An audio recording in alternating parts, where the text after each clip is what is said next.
ইরফান যেভাবে captaincy change হলো, আর আপনার ক্ষেত্রে ওয়ান ফাইন মর্নিং যদি মনে হয় যে আপনাকে আর হচ্ছে না, মানে এটাও কি মাথায় থাকবে যে এভাবে ক্যাপ্টেন্সি বদল হয় হঠাৎ করে? দেখেন, অনেক সিচুয়েশন তো ঘটে এবং আমরা তো সবাই জানি সিচুয়েশন কিভাবে ঘটে। সো আমার কাছে মনে হয় আমরা সবাই মেন্টালি এভাবে প্রিপারেশন নেই সবসময়। আর সেকেন্ড প্রশ্ন, গতকালকে একটা ইন্টারভিউতে আপনি বলছিলেন সাকিব আল হাসানের সাথে পিএসএল এ আপনার কথা হচ্ছে, কি কথা হচ্ছে একটু যদি মানে খোলাসা করে বলতেন। সাকিব ভাইয়ের সাথে যেটা কথা হয়েছিল, আমরা একসাথে পিএসএল এ খেলেছি এবং বাংলাদেশ ক্রিকেট নিয়ে অনেক কথা হয়েছে এবং অবশ্যই সে মন থেকে চায় বাংলাদেশ ক্রিকেটটা এগিয়ে যায় এবং বাংলাদেশের যারা এখন নতুন প্লেয়ার আছে তারা যেন ভালো ক্রিকেট খেলে এবং বলেছে যে অবশ্যই দল হিসেবে একত্রে খেলতে হবে, কারণ যখনই বাংলাদেশ টিম একসাথে পারফর্ম করে সবাই তখন রেজাল্ট করা শুরু হয়। তো ওই সাজেস্টগুলো আমাকে করেছিল ওই সময়। মিরাজ, কঠিন একটা সময় দায়িত্ব নিয়েছেন, আসলে সাহসিকতার ব্যাপার, কোন কোন বিষয়গুলো নিতে চান বা আপনার ভিতরে অনুভব?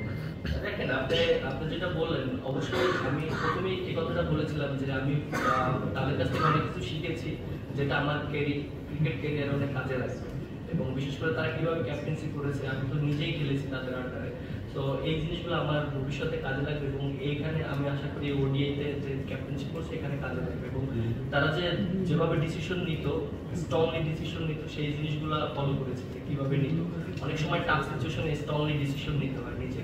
সো এই ডিসিশনগুলো খুবই ইম্পর্টেন্ট। অনেক সময় পরে আসবে আপনার, অনেক সময় পরে আসবে না। সো আপনার ওই ডিসিশনটা কীভাবে নিচ্ছেন এইটাই ইম্পর্টেন্ট।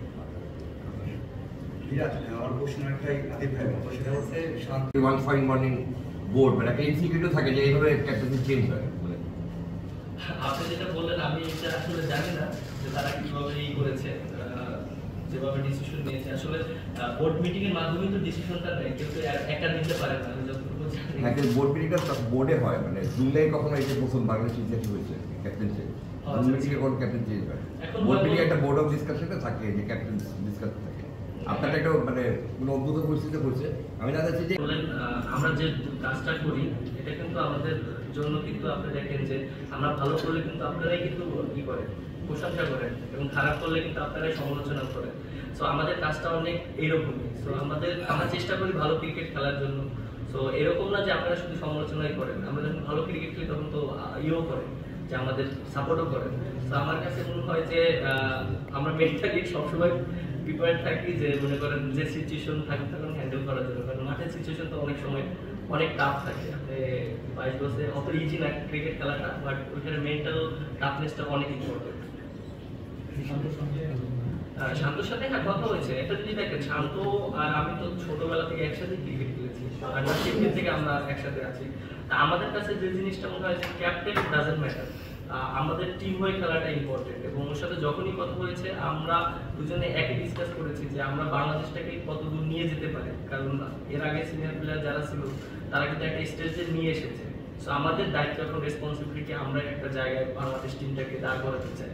তো সাময়িক সময় আমরা একটু খারাপ পারফরমেন্স করছি এবং আমাদের খারাপ যাচ্ছে, এটা আমরা সবাই জানি, আপনারাও জানেন। সো আশা করি যে এই সময়টা খুব দ্রুত কেটে আসবে ইনশাআল্লাহ, আমি এটা বিশ্বাস করি। আপনার ব্যাটিং একটা খুব ইম্পর্টেন্ট বলছেন, তো তিনি মরণটি বলছিলেন যে কম্পিউটার ফেল করার পর নিচের দিকে প্লেয়ার ভালো ব্যাটিং করেছে, তারপর আমরা করছেন। তো যদি টপ অর্ডার ভালো করে এদের মেয়েদের ব্যাটিং করা হয়, আপনি কি চাইবেন যে টপ অর্ডার আপনার ব্যাটিং না করা মানে টপ অর্ডার নাকি আপনি কোনো দিকে টপ অর্ডারের মানে আরেকটু করে দিয়ে আপনি দেখেন একটা টিমে যদি টপ অর্ডারটা ভালো করেন তাহলে তো জন্য অনেক ইজি কাজটা হয়ে যায়। তো অবশ্যই আমি যে ক্যাপ্টেন হিসেবে চাবো যে ওডিআই টিমে যারা টপ অর্ডার ব্যাটসম্যান আছে তারা যেন স্কোর করে এবং ভালো করে এবং দিন শেষে যেন আমরা রেজাল্ট করতে পারি। সো আমার কাছে এটা ম্যাটার করে না যে আমি ব্যাটিং পেলাম কি করলাম, বাট আমার কাছে যে জিনিসটা ম্যাটার করে যে দিন শেষে টিম রেজাল্ট করার কথা। সো আমার ওইটাই কি থাকবে এবং আমি ওইভাবেই প্ল্যানিং করবো, চেষ্টা করবো যে আমার ব্যাটিং নিয়ে আমি চিন্তিত না। সত্যি কথা বলতে এরকম একটা আনন্দপূর্ণ আয়োজনের মাধ্যমে ঘোষণা করা হয়, যারা অধিনায়ক হয় তাদের ভালো হয়। রেজাল্ট করা শুরু করলে দেখা যায় যে সাংবাদিকদের প্রশ্ন একটু ওখানে যারা বসে থাকেন অধিনায়ক তাদেরও একটু মোটামুটি ইতস্ততা বা মানে এই বিষয়টা বাংলাদেশের বেশি চলে আসছে। আপনি এই বিষয়টার জন্য প্রস্তুত আছেন কিনা? আরেকটা বিষয় হলো মিরাজ, আপনি হচ্ছে শান্তর সঙ্গে 2027 সালের বিশ্বকাপ পর্যন্ত যদি আপনার ক্যাপ্টেন্সিটা এনশিওর হতো আরো ভালো হতো কিনা, যেমন লিটন দাস কিন্তু 2026 টি20 বিশ্বকাপ পর্যন্ত তার ক্যাপ্টেন্সিটা কনফার্ম। তো আপনি 27 সাল পর্যন্ত পেলে আর কি মাইন্ডসেটটা বা ভিশনটা আরেকটু ক্লিয়ার হতো কিনা, আপনি কি মনে করেন?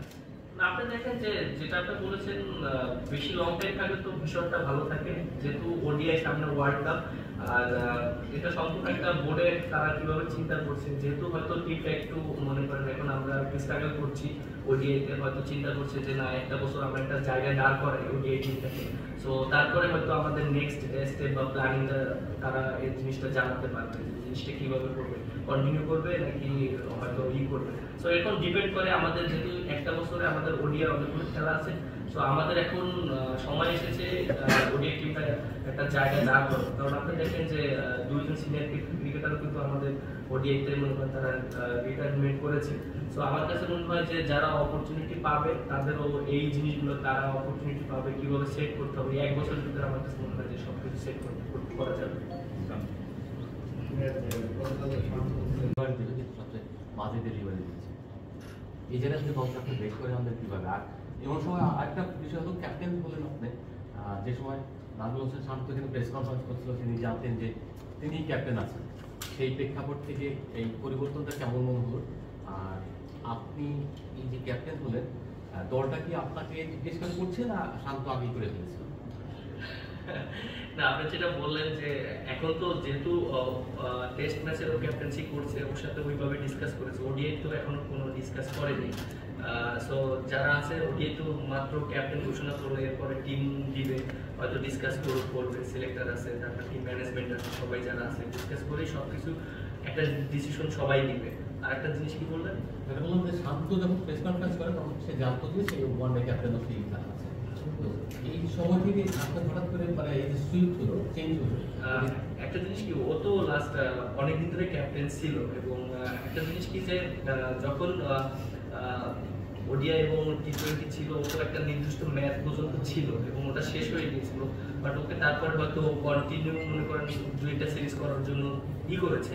বাট ওর সাথে হয়তো ডিসকাস করেছে বা কি করেছে, হয়তো টেস্টিং নিয়ে ডিসকাস করেছে, ওডিআই করেছে কিনা আমি ওইরকম ভাবে করতে পারবো না। বাট আমাকে যেটা আমি কালকে হয়তো আমাকে বলেছে, যখন ছিলেন এখানে আমাকে ডেকে নিয়ে বলেছিলেন যে তোমাকে এরকম আমরা চিন্তা করছি দায়িত্ব দিব, কারণ আমাদের খুব তাড়াতাড়ি এই ডিসিশনগুলো নিব, কারণ আমাদের যে ওডিআই টিমটা আমরা সেট করতে হবে, আমাদের সামনে খেলা আছে, বেশি দূরে নেই সময়টা। সো আমরা ওইভাবে প্ল্যানিং করছি। তখন তিনি আমাকে জানিয়েছেন জিনিসগুলো প্ল্যানিং। মিরাজ ভাই অভিনন্দন।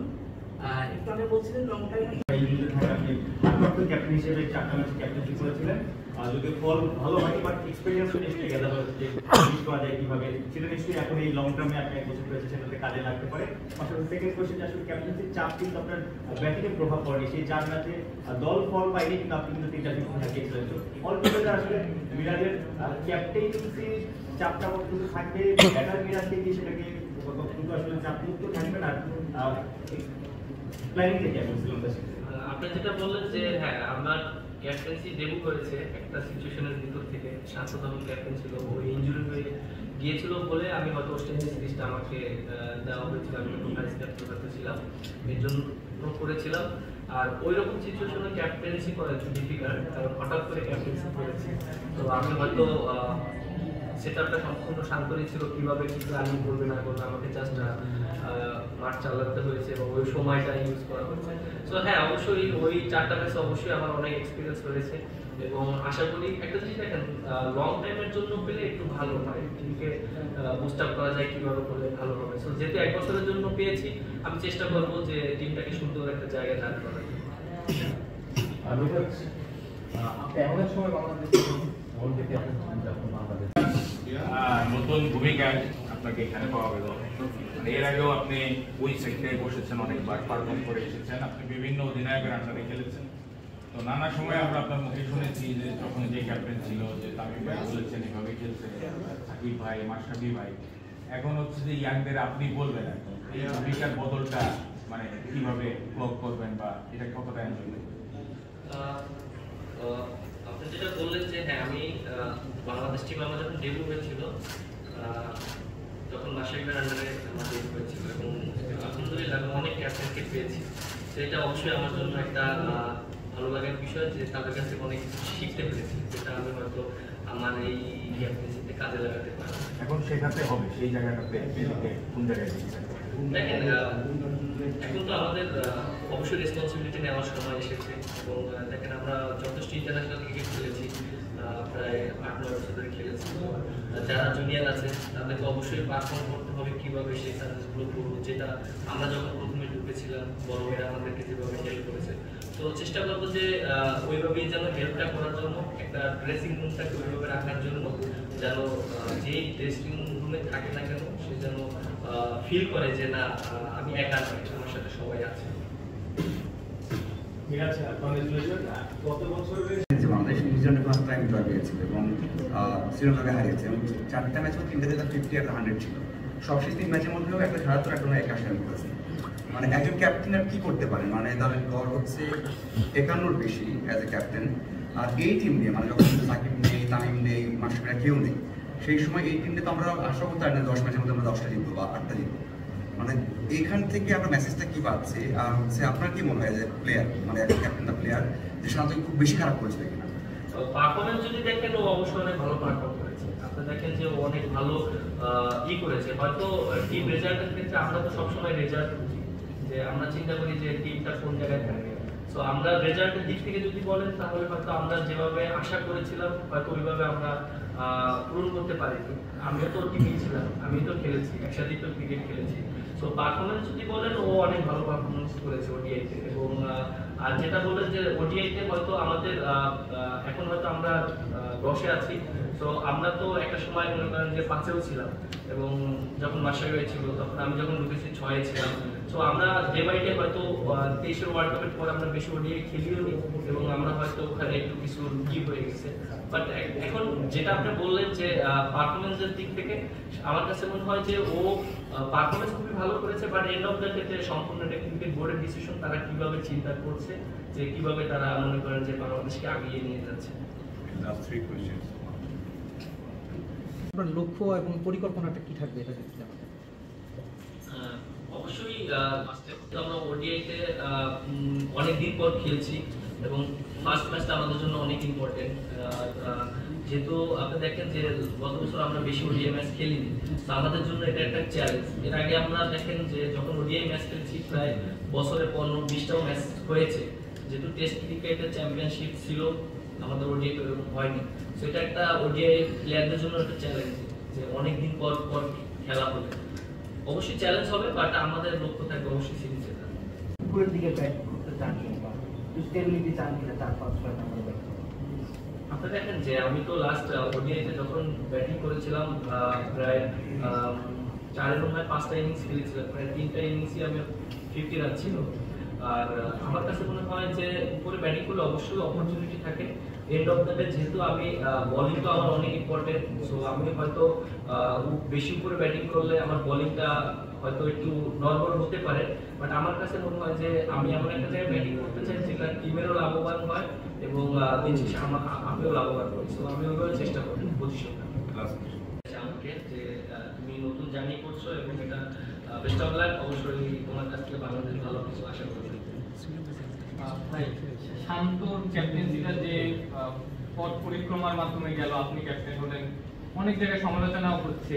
আপনার কাছে কি মনে হয় যে ড্রেসিং রুমে একটা প্রভাব ফেলতে পারে কিনা এই জিনিসটা? দেখেন একটা জিনিস কি আপনার যেটা বললেন যে ড্রেসিং রুমে, আমার কাছে মনে হয় না এরকম কোনো প্রভাব পড়বে না, কারণ দিন শেষে আমরা দেশের ক্রিকেট খেলি এবং হয়তো মনে করেন যে শান্ত আর আমার ভিতরে এই জিনিসগুলো কখনই কাজ করবে না। ও যখন ক্যাপ্টেন্সি করেছে আমি ওকে অনেক হেল্প করেছি এবং আশা করি যে ও আমাকে অনেক হেল্প করবে এবং ওর সাথে আমার এই কথাই হয়েছে যে আমাকে একটা কথাই বলেছে ক্যাপ্টেন্সি এটা মানে আমিও কখন কোনো কিছু ফিল করিনি, আশা করি যে এটা আমার ভিতরে এই জিনিসটা আসবে না। আমরা একত্রে আমরা কাজ করবো বাংলাদেশের হয়ে এবং আমরা বাংলাদেশকে একটা ভালো জায়গায় দাঁড় করাতে চাই। আরেকটু যেটা দেখা যায় যে বাংলাদেশে যে প্লেয়ার দলে থাকে না সে হয়ে যায় ভালো প্লেয়ার। বোর্ড কর্তারা অনেক সময় বলেন যে অমুককে মিস করি তমুককে মিস করি, কিন্তু দেখা যায় তার আগের সিরিজেই বোর্ড কর্তারা তাকে আসলে খুব বেশি সমালোচনা করেছেন। আপনি যেহেতু ক্যাপ্টেন, এর আগে দেখা গেছে যে মেহেদী মিরাজ ক্যাপ্টেন হলে ভালো হতো, মেহেদী মিরাজকে নিয়ে আক্ষেপ হতো। এখন যেহেতু ক্যাপ্টেন হয়ে গেছেন এখন আর ওই আক্ষেপটা নেই। এই কারণে আপনার কাছে কি মনে হয় ওই চ্যালেঞ্জটা নিশ্চয়ই বেড়ে গেছে আপনার এই ক্যাপ্টেন্সিটা ধরে রাখার, ভালো পারফরমেন্স করে দলকে ভালো জায়গায়? একটা জিনিস দেখেন, দিন শেষে ক্যাপ্টেন একটা দায়িত্ব পালন করে, দিন শেষে তো পারফর্ম করাটা খুবই ইম্পর্টেন্ট এবং টিম রেজাল্ট করানোটা। আমি যতই ভালো পারফর্ম করি, আমি যদি দিন শেষে বাংলাদেশ টিমটাকে রেজাল্ট না করাতে পারি, তাহলে কিন্তু দিন শেষে কোনো রেজাল্টই আসবে না। সো আমরা কিন্তু সবাই কিন্তু রেজাল্টটাকে প্রায়োরিটি দিই। সো দিন শেষে আমার কাছে মনে হয় যে রেজাল্টটা খুব ইম্পর্টেন্ট, এবং আর আমরা যারা একসাথে খেলছি অনেক দিন ধরে, সবাই একসাথে খেলাটা খুব ইম্পর্টেন্ট। এবং আমরা বাংলাদেশটাকে একটা জায়গায় দাঁড় করাতে চাই, যেটা বিগত দিনে আমরা যেহেতু ওডিআই ফরম্যাটটা আমরা অনেক ভালো টিম ছিলাম, হয়তো এখন অবস্থানটা আমাদের একটু হয়েছে, বাট আমি আশা করি এটা একটা ভালো অবস্থানে যাবে। বলছিলেন বাংলাদেশ